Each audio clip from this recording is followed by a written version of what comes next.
이동형의 뉴스 정면 승부. 이동형의 뉴스 정면 승부.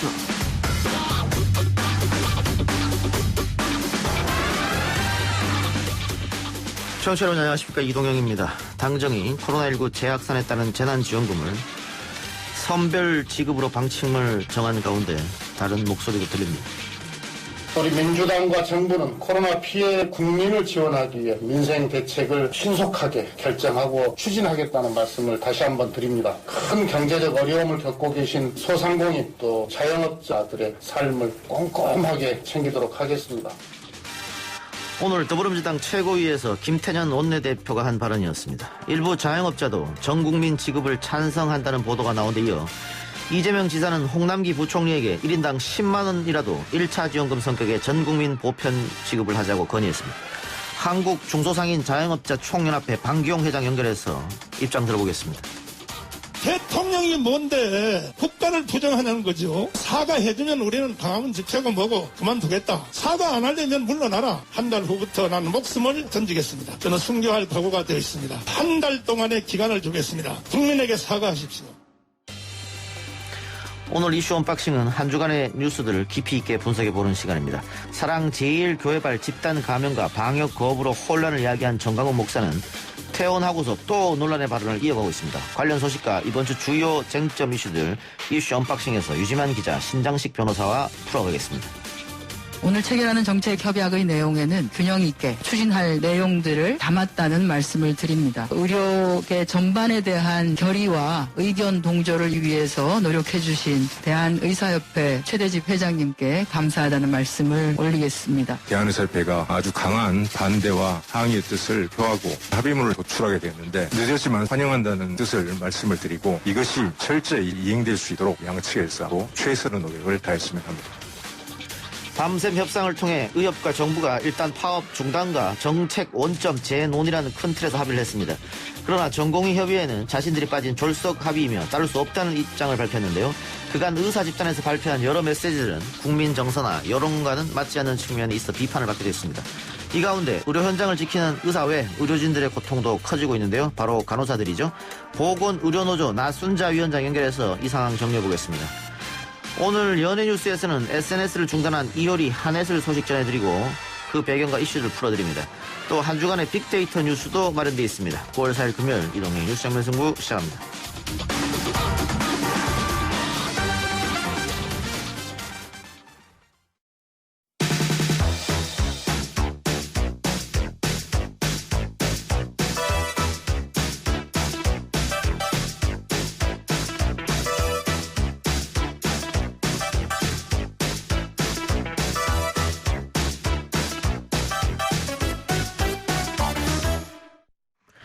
이 차 재난지원금 선별 지급으로 가닥이 잡힌 가운데 정작 수혜 당사자를 할 수 있는 자영업자들이 선별 지원에 우려를 표했습니다.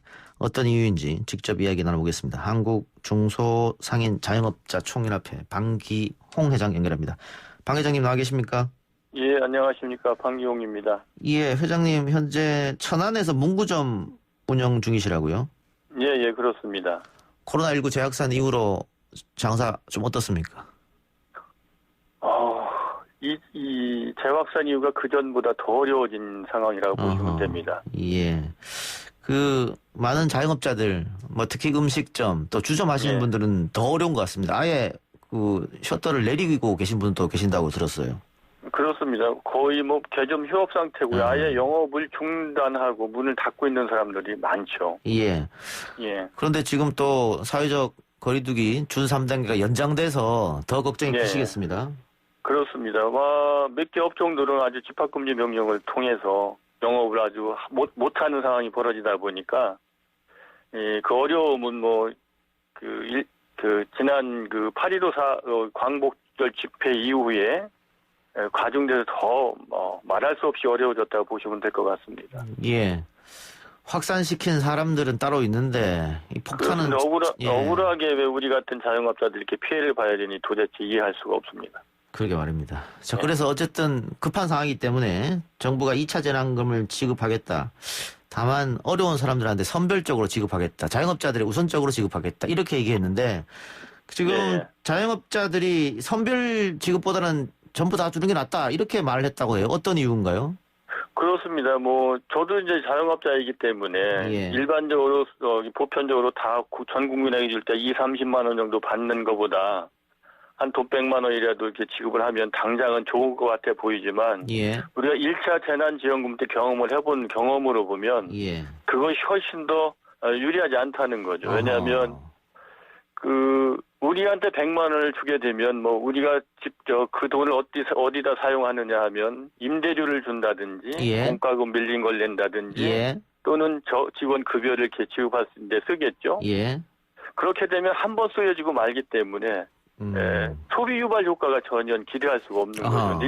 1차 재난지원금 때는 전 국민을 골고루 다 주다 보니까 또 지역화폐와 지역상품권으로 3개월 이내에 쓰게 하고 백화점이나 대형마트, 복합쇼핑몰 같은 못 쓰게 하다 보니까 골목에서 쓰게 되죠. 그러면 100만 원으로 우리가 직접 지원받는 것보다도 매출이 늘고 이익이 늘어나기 때문에 한 두세 달 정도의 임대료를 보존할 수 있을 만큼의 매출이 일어났었다는 얘기죠. 1차 때 해보니까 매출이 상당히 많이 늘었다. 그렇습니다. 예. 그러니까 지금 당장 힘든 사람들한테 100만 원 주면은 도움 될 것처럼 보이지만 그 돈 받고 임대료나 공과금 내버리면 경제가 안 돌아가니까. 그렇죠. 소비가 이어지지 않잖아요. 선순환 시키기 위해서라도 전 국민한테 지급하는 게 낫다고 자영업자들이 판단하신 거네요. 그렇습니다. 그게 이제 우리가 이제 1차 지난지원금 때 경험을 못했다면 이렇게 체감하지 못했다면 이런 주장을 할 수 없을지 모르지만 1차 재난금 지원 때 경험을 해본 바에 따르면 그것이 훨씬 낫다는 것이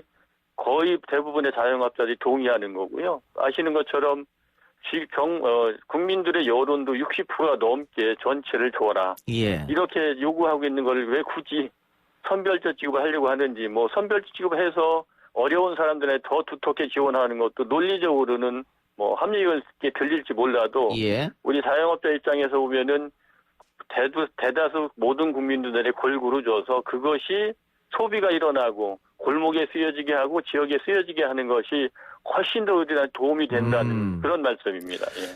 특히 뭐 상인들 중에는 추석 대목을 보시는 분들도 계실 텐데 추석 전에 전 국민한테 돈을 지역화폐라든가 이런 걸로 지급하게 되면 한 번에 100만 원 준 것보다 더 많은 이득이 올 수도 있다 이런 생각도 하시는 걸 테고 당연하죠. 네. 선별 지급하다 보면 또 시간이 좀 길어질 수도 있으니까 그렇습니다. 우려스러운 건 그 점입니다. 이런 이야기를 어떻게 정부나 좀 해보셨습니까? 건의라거나 지난 2일 날인가요? 그 이낙연 당대표님하고 간담회가 있어서 이런 취지의 말씀은 드렸었습니다. 그랬습니까? 그때 이낙연 대표 반응이 어땠어요? 제가 자세하게 뭐 이렇게 승수 효과까지 말씀드리진 못했어도 1차 재난지원금처럼 지역화폐와 지역상품권 또는 선별적으로 대규모 점포는 규제하고 3개월 이내에 쓸 수 있게끔 해달라는 요청을 드렸었고요. 대기업에서 하는 거라든가 뭐 10억 이상 연매출 이런 건 제외하고. 그랬더니 이낙연 대표님께서도 그 선별적 지급을 하겠다는 생각이 좀 강한 것 같으셨고요. 대신에 뭐 지역화폐로 쓰는 거에 대한 고려는 해서 그렇게 할 수 있겠다고는 말씀을 하셨어요. 근데 요즘 그 이후에 보도되거나 정부 여당의 이런 입장을 보면 크게 변화가 없는 것 같아서 좀 많이 준다니까 좋기는 할지 모르겠으나 염려스럽습니다. 이게. 지금 정부와 당에서 선별적으로 주는데 집중적으로 자영업자들한테 주겠다고 했는데 그 받는 자영업자들이 아니다 100%를 다 줘라 이렇게 했는데도 불구하고 정부는 이게 아마 이 안을 밀어붙일 생각인 모양이네요. 그런 것 같습니다. 흘러가는 기조를 보면은. 지난 1차 재난지원금 100% 지급했을 때 아까 분명히 회장님께서 효과가 있었다고 말씀하셨지 않습니까? 그 주위에 같이 장사하시거나 뭐 이야기 듣는 자영업자들 이야기하시는 분들은 어떤 이야기를 했습니까? 1차 재난지원금에 대해서. 우리 단체는 여러 업종이 같이 이제 연합회로 구성되어 있다 보니까 여러 상인들의 말을 많이 듣게 되죠. 제 입장에서는.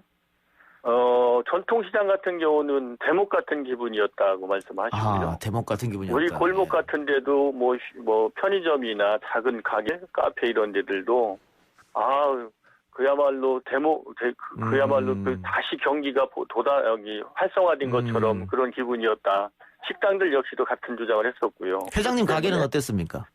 저희도 작년 대비해서 5월달 이후에 7월 한 중순까지는 작년 대비 한 30% 정도는 매출의 향상이 있었습니다. 오히려 늘었습니까? 매출이 작년 대비해서? 늘었습니다. 예. 5, 6, 7월 달 이렇게 대란지원금이 지급됐으니까. 그러고 나서 이제 7월 중순 지나가니까 도로 이제 환원이 더 어려워졌는데 안타깝게도 8.15 광복구 집회 이후에 8.15 광화문 집회 이후에 반토막 나서 다들 걱정이고 태산 같습니다. 걱정. 예.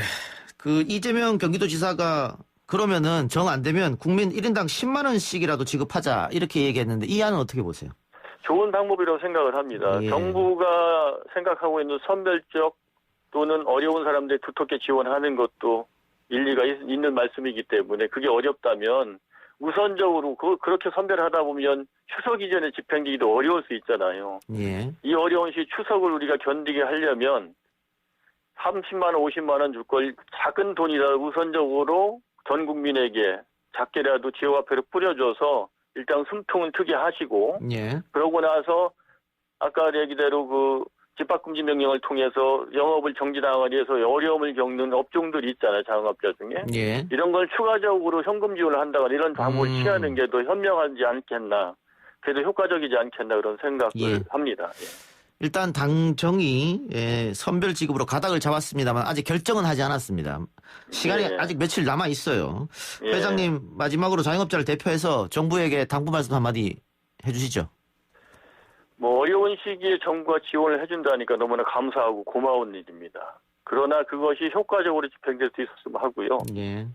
우리가 1차 재난지원금에서 충분히 그 효과를 봤는데 정부나 여당은 왜 굳이 어려운 길로 돌아서 가려고 하려는지 저는 이해가 좀 안 됩니다. 쉽고 좋은 길이 있는데 그 길로 빨리 돌아가지 않고 집행을 해서 어려운 사람들에게 급하게 불을 끌 수 있는 그런 추석 전에 집행을 해줬으면 하는 바람입니다.